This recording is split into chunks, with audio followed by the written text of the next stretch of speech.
Bismillahirrohmanirrohim. Assalamualaikum warahmatullahi wabarakatuh. Perkenalkan, kami dari kelompok 8 mata kuliah Perencanaan Pendidikan Program Studi Manajemen Pendidikan Islam UIN Sultan Maulana Hasanuddin Banten semester 4 kelas B yang beranggotakan Siti Hairunisa, Yeti Listiani, dan Ahmad Mun'im Siddiq. Baiklah teman-teman, pada pertemuan kali ini kami akan memaparkan materi tentang menspesifikasikan rencana. Adapun subbab materi yang akan kami paparkan yaitu mengenai perumusan masalah dan pelaporan hasil. Baiklah teman-teman, materi yang pertama yaitu mengenai perumusan masalah. Apa sih perumusan masalah itu? Perumusan masalah merupakan penjabaran dari identifikasi suatu masalah yang merupakan sebuah pertanyaan lengkap dan terperinci tentang ruang lingkup masalah yang akan diteliti berdasarkan identifikasi masalah tersebut. Nah, dalam penyusunan perencanaan pendidikan yang komprehensif, pertama-tama haruslah merumuskan masalah yang jelas, di mana situasi awal pada sebagian besar perencanaan pendidikan dipenuhi dengan ketidakpastian. Beberapa pertanyaan yang telah diajukan mengenai kemampuan perencanaan untuk memecahkan masalah yang harus segera diselesaikan. Kekacauan, krisis, kemiskinan, dan stagnasi hanya sebagian contoh yang ada di masyarakat sebagai tanda agar dilakukan upaya-upaya mengatasinya. Pendidikan memiliki suatu struktur tertentu dengan batasan yang tidak terbatas. Dalam hal ini, masalah-masalah pendidikan berkaitan dengan kegagalan dalam mengkomunikasikan peran dan pada gilirannya kegagalan untuk menginterpretasikan perubahan. Di mana kita tahu tugas utama pendidikan itu adalah merumuskan pemecahan terhadap masalah ini berdasarkan kebutuhan-kebutuhan yang seringkali beragam. Banyak pendidik yang mempertentangkan masalah-masalah pendidikan karena tidak sepakat mengenai tujuan akhir yang diinginkan oleh pendidikan atau karena tidak bisa memahami bagaimana tujuan tersebut dirumuskan atau diterjemahkan ke dalam suatu kerangka pendidikan. Yang dibutuhkan adalah perumusan singkat mengenai masalah yang mendefinisikan tugas-tugas pendidikan dan perangkat pemecahannya melalui perencanaan ini. Pada awalnya, tugas dan masalah tersebut diidentifikasikan atau didefinisikan dengan mengacu pada filsafat pendidikan. Yang diperlukan adalah mengklarifikasi secara sadar mengenai masalah suatu terhadap definisi tugas-tugas pendidikan dan pendekatan analisis terhadap pemecahan tersebut. Baiklah, yang kedua yaitu mengenai tugas masyarakat dan pendidikan dewasa ini. Perencanaan pendidikan sudah seharusnya dapat membantu mengembangkan bentuk pendidikan yang tepat dalam konteks sosial dan ekonomi. Sistem perkotaan menunjukkan suatu sistem komunikasi yang rumit dari interaksi yang konstan melalui konfrontasi yang langsung dan tidak langsung. Berbagai konfrontasi tingkat ini memiliki relevansi yang lebih besar bagi para perencana pendidikan. Nah, meningkatnya perhatian terhadap lingkungan itu telah menciptakan tuntunan baru pada pendekatan analitis dalam mempelajari lingkungan tersebut. Perhatian ini menyebabkan teknologi komputer berperan besar dalam bidang analisis pendidikan perkotaan. Penerapan teknologi dalam perubahan lingkungan menjadi tanggung jawab para perencana. Nah, dalam hal ini, aspek yang dipertimbangkan itu adalah semua efek samping yang mungkin diakibatkan oleh perubahan dalam lingkungan. Teknologi cenderung mengurangi kapasitas pembuatan keputusan individu saat lingkungan menjadi bersifat tiruan atau artifikal. Standar yang lazim untuk mengevaluasi lingkungan ini cenderung berubah pada indikasi tiruan membuat individu kurang mampu mengevaluasi lingkungan yang asli. Nah, adapun prosedur yang dihasilkan dari bidang seperti ekologi, antropologi, budaya, dan ilmu-ilmu perilaku sosial semuanya menjadi bermanfaat dari para perancang. Salah satu bahaya bagi masyarakat yang dihasilkan dari perkembangan teknologi ini adalah kemungkinan bahwa kehidupan akan menjadi monoton dan rutin. Perencana hendaknya dapat menciptakan suatu desain yang akan menghasilkan perubahan lingkungan yang bersifat merangsang, aktif, dan kontinu atau berkelanjutan, baik dalam perencanaan pendidikan maupun dalam perencanaan lingkungan. Nah, dalam berbagai desain lingkungan ini memerlukan sejumlah tahap yang relatif jelas, termasuk rincian analisis lingkungan, perumusan definisi masalah yang jelas, dan konsep dari berbagai sistem aktivitas yang saling berkaitan antara berbagai sistem aktivitas dan karakteristik populasi yang perlu dilayani, gabungan dari tujuan sosial dan politik yang harus dianalisis dan dipadukan dengan seksama. Nah, perencanaan ini muncul sebagai aktivitas keikut-sertaan, artinya orang-orang yang akan dilayani oleh lingkungan dan yang dipengaruhi oleh lingkungan memiliki hak dan kewajiban untuk ikut serta dalam merencanakan modifikasi atau pengembangan lingkungan tersebut. Orientasi filosofi dalam perencanaan berasumsi bahwa sistem nilai hendaknya diberi prioritas utama.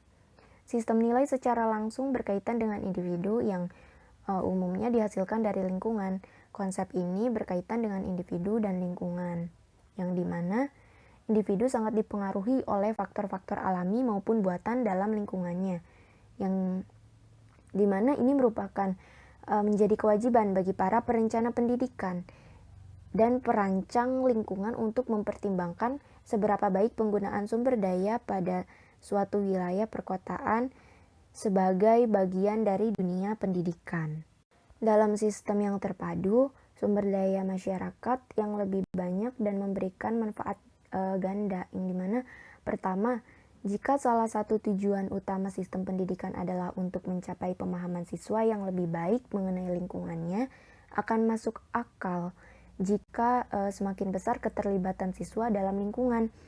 Nah, semakin tinggi pula pemahaman siswa dan minat terhadap lingkungannya. Akibatnya, siswa akan terus berupaya meningkatkan lingkungan. Dan yang kedua yaitu keuntungan bagi siswa dan bagi masyarakat akan menyebabkan siswa mengalami sejumlah lingkungan yang terbuka. Nah, dengan menciptakan lingkungan yang membangkitkan partisipasi siswa dan yang menekankan relevansi, sistem pendidikan akan memiliki pengaruh terhadap masyarakat. Nah, adapun jenis-jenis perencanaan pendidikan, teman-teman, yang akan dibahas oleh Saudari Siti Hairunisa.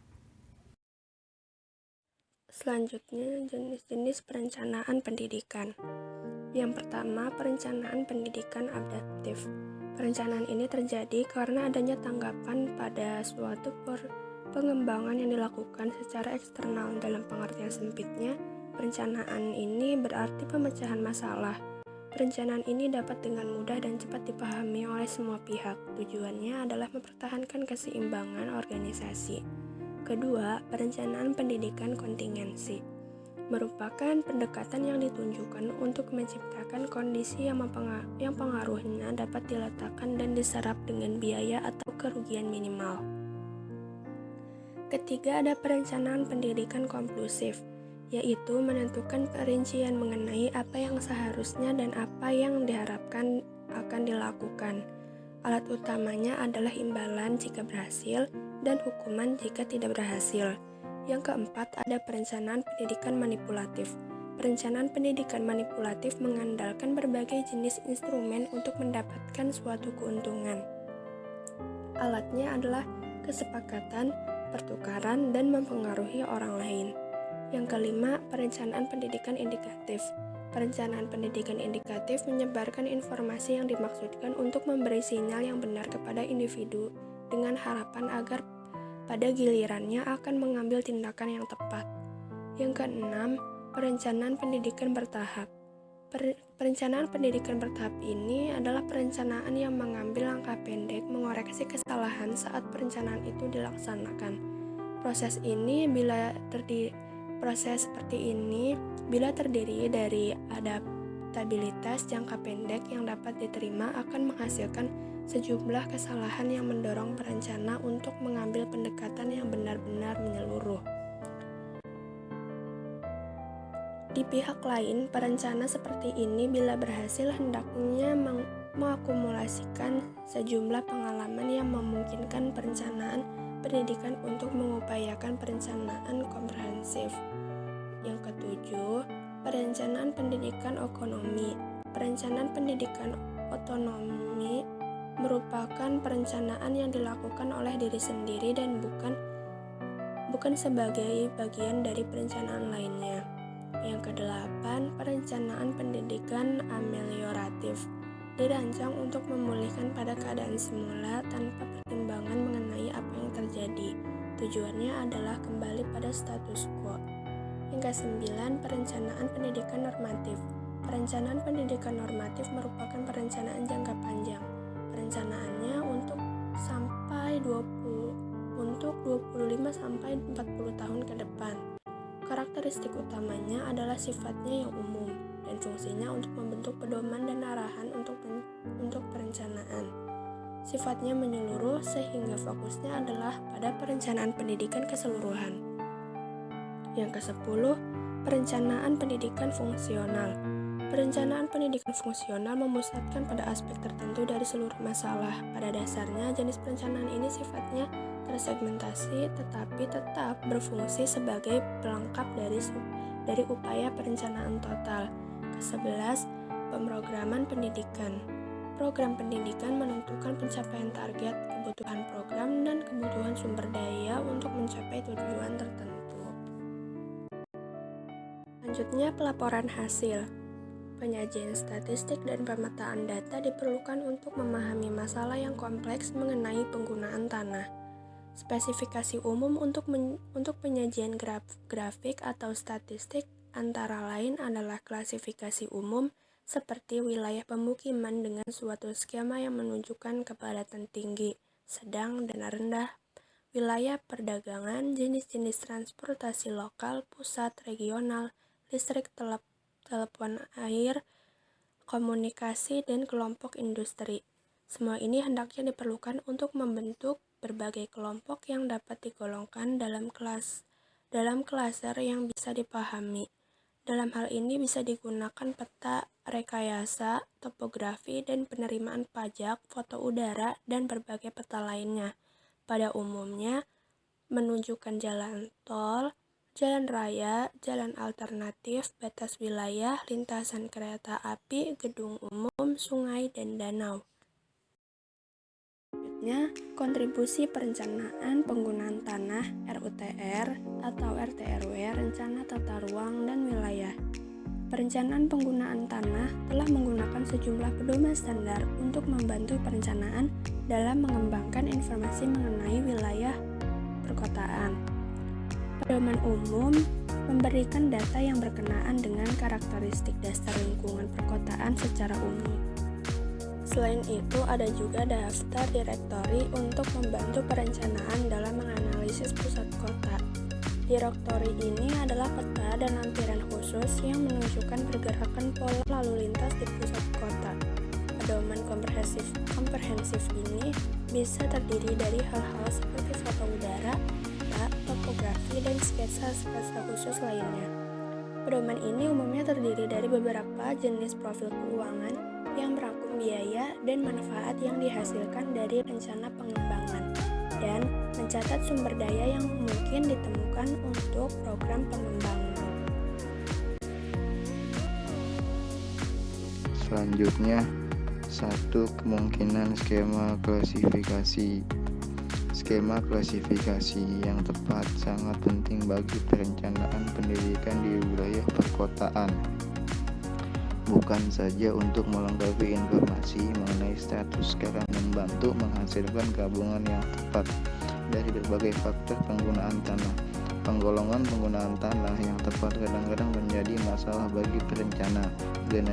Generalisasi yang terlalu umum tidak dapat menunjukkan suatu dengan tepat secara khusus fungsi terkait. Kompilasi muncul dalam kasus ketika suatu organisasi tertentu terpisah dengan kantor pusat dan kantor cabang yang terletak di berbagai wilayah. Namun, kajian penggunaan tanah umumnya menentukan kantor pusat sebagai identifikasi utama dari bisnis secara keseluruhan. Hal lain yang harus diperhatikan adalah penggunaan tanah bagi organisasi, individu, atau tempat umum yang digunakan selama jangka waktu tertentu. Selanjutnya, suatu model perencanaan kegiatan pendidikan. An Education Activity Planning Format. Format sistem adalah salah satu metode untuk menunjukkan interaksi antara aktivitas orang yang terlibat dan bentuk lingkaran.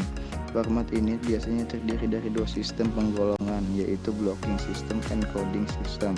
Blocking system merupakan suatu pelaporan grafik yang terdiri dari tiga komponen, yaitu aktivitas, partisipan, dan lingkungan. Masing-masing komponen memuat data untuk level tertentu dari perencanaan. Sedangkan adapun coding system mungkin digunakan sebagai metode yang sistematis untuk menyimpan dan mengidentifikasi berbagai aktivitas. Variasi dari perencanaan tersebut di atas memberikan bentuk dalam perencanaan pendidikan komprehensif dan memungkinkan monitoring yang berkelanjutan, juga pelaporan dan penyajian hasil. Sekian pemaparan dari kami, kurangnya kami mohon maaf dan semoga bisa bermanfaat bagi teman-teman yang menonton video ini. Wabillahi taufiq wal hidayah. Wassalamualaikum warahmatullahi wabarakatuh.